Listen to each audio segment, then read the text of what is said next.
I'm Paul-Luc Bonenfant, and today I wanted to make sort of a different style of video to my usual ones. It's an important video to make right now, especially because there's a lot of jump in popularity of the 996 generation 911, and with that comes a lot of people, going out and buying whatever they can find. And I think it's really important that people are informed buyers when they go out to buy, especially an old Porsche. And so today I'm going to run through some things that I wasn't able to look for because I bought my car on an auction site. But even then, things you should look for in the auction pictures and description, and things you should ask the seller. So I'm going to go down a checklist today, and I'll start with the exterior, some cosmetic things, some mechanical things, and then some interior things, and some driving things. And yeah, I hope you enjoyed today's video. And I hope that you learned something from it, and I hope that you go into your 996 buying process as an informed buyer with the right decision at the end of it. So, thank you. So I'm going to start at the front of the car with the headlights. As you can see, I have little burn marks in my headlights, and even though it doesn't affect anything performance-wise, they're still pretty weak headlights, even if they aren't burnt.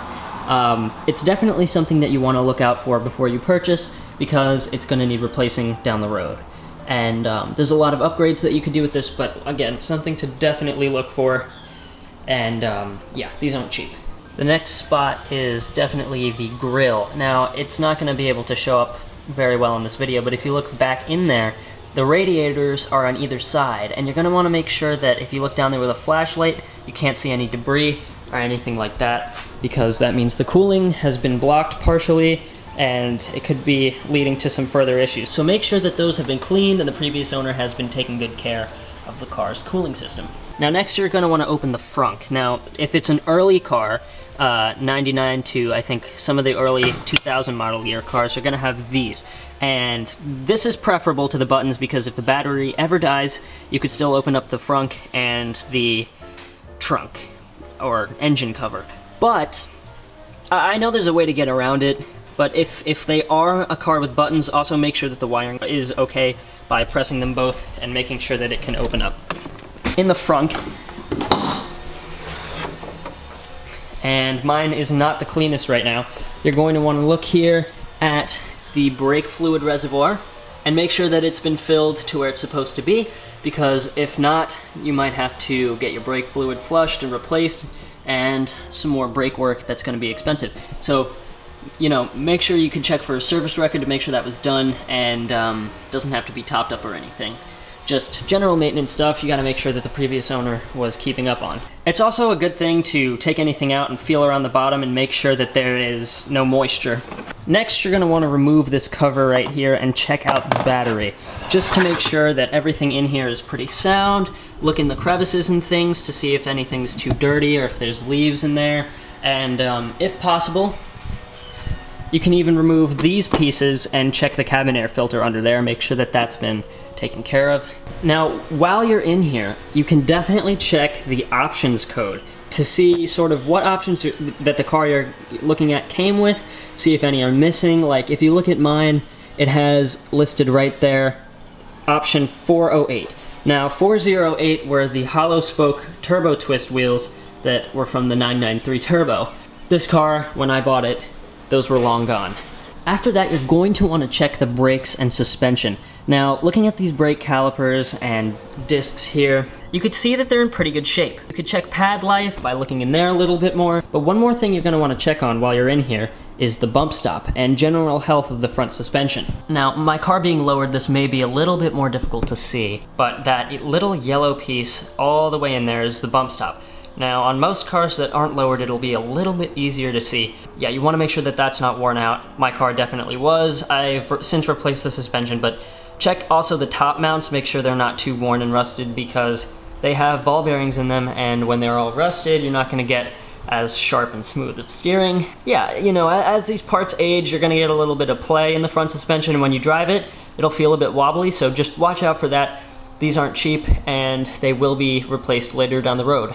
There are plenty of upgrades that make it well worth it to upgrade them, but one thing that's great to check on when you're looking at your car to go potentially purchase one. Another important thing I was not able to check because I bought my car on an auction site, was the sunroof. This seal on my car is brand new because mine was leaking. And in order to check this, you know, you really gotta look up close. If you touch it and it wobbles around, you're not gonna be, it's definitely leaking into the cabin, and that goes directly down into your rear seats and behind your passenger seats. I'm gonna show you guys another thing that you should definitely do. This is more of an interior thing, but will tell you if you have any exterior leaks, is go underneath the rear and try and lift up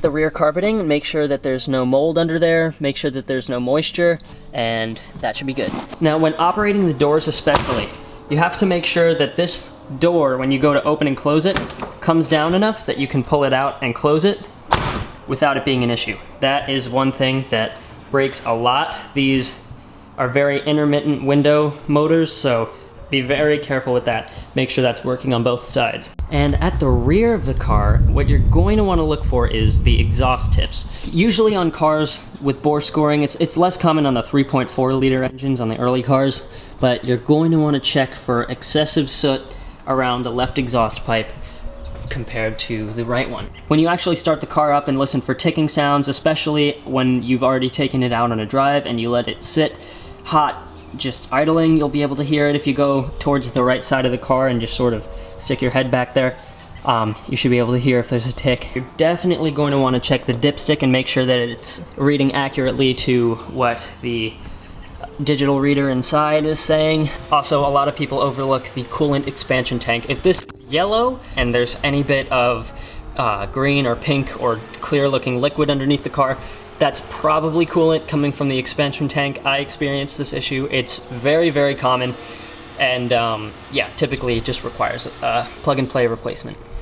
One other thing that you're definitely going to want to do is turn on the car and have somebody press the brake lights to make sure that this light up here, all of them are lighting up, because a lot of times some of those bulbs go out. In my car, not all of them light up, and it's a little janky looking, but it's not entirely terrible, just something to look out for. Another thing that far too many people overlook when they are searching for these cars is tire tread. Definitely check the front and rear tire treads on all four tires. Make sure that they seem to be wearing evenly. That could be indicative of an alignment issue or a bunch of things that you don't want to have to worry about later down the road. So yeah, definitely check to make sure that the tires are wearing evenly, have a decent amount of life. Tires for these cars are not cheap at all, especially if you're running wider widths, and summer tires, yeah, a good set's gonna run you at least $1,000, so just something to look out for. Now, if you could squeeze your head underneath the car, you could definitely get a look at a few good things. Now, that red bar right there are thicker sway bars. If they are the normal black painted ones, then they're probably fine, but if they're looking pretty rusty, definitely something to look at. And the bushings that hold them in right there are another part that wears, that needs to be replaced. I have upgraded sway bars, and definitely something you want to look into. And another thing to look at under here is the sump. Now, if it is very sooty and black sump under there, it's probably leaking oil from somewhere, probably the filter or the IMS bearing. Definitely something to look towards. And if there's an aluminum sump that comes down like this, looks like it has branding on the bottom, that's a deep sump, so whoever had your car previously probably took it to the racetrack and knew what they were doing. So another thing that is definitely worth looking out for. Moving into the car, there are definitely some interior things that are worth looking for. So first of all, as you can see, some of my vents are a little bit collapsed. Not really all that troublesome, just annoying to look at. And yeah, not that expensive to fix, but just something to see. Now that down there, as you can see coming into the car, is the fuse box. Now that's definitely something to get acquainted with. See if it has any extra fuses left in it.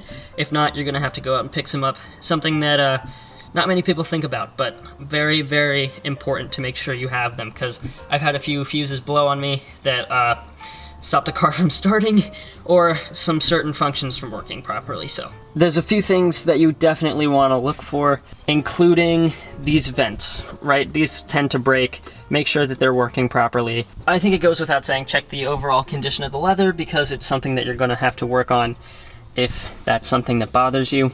These have some gremlins. As you can see, as I put this down, it doesn't go down all the way. This sort of flaps around here. Once again, not tremendously expensive, just annoying. Now these window switches, they should be one touch. If they're not, they could be reset by holding the window down all the way, pressing it 3 times, and holding the window up all the way and pressing it 3 times. Now that should reset them and they should be able to work as one touch windows again. If not, and you try that and they don't work, then it is a broken system and something that you're going to need to replace. Make sure, by the way, that all of the panels in here seem to line up properly.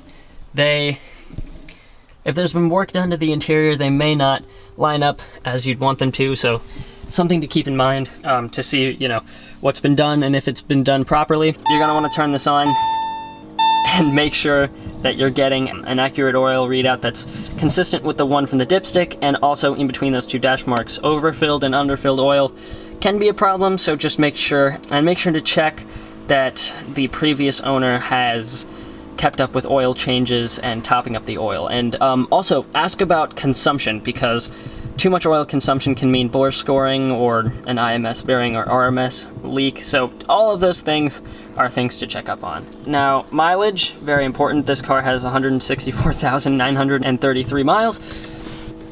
It's been loved. Make sure that the condition is sort of indicative of the mileage. This car was not very well taken care of, and you could see on my channel my restoration process.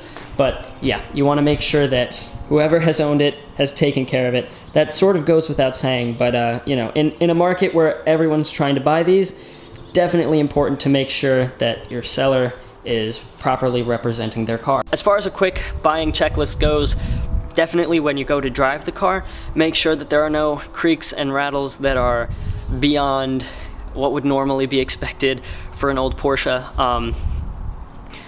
I would say make sure that the car revs out smoothly all the way to red line.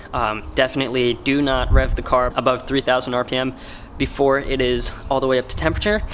Yeah, make sure that it doesn't run above the 0 in the 180 to make sure that that coolant isn't running a bit too hot. Make sure that the suspension and steering is tight, 77 miles an hour, put the cruise control on, and make sure that 1, the cruise control works, and 2, there is not an alignment issue. All of those fun stuff, and yeah, and also, yeah, brake from about 60 miles per hour. Make sure that there's no rattles or horrible squeaks, or that the pedal doesn't go loose. And that should pretty much cover all of the things that you would need in a buying checklist if you're, you know, just sort of skimming the surface. And I do still recommend getting a pre-purchase inspection done, because a self-inspection can only really go so far. You know, you really want a specialist to go and look underneath. But yeah, definitely some things to think about.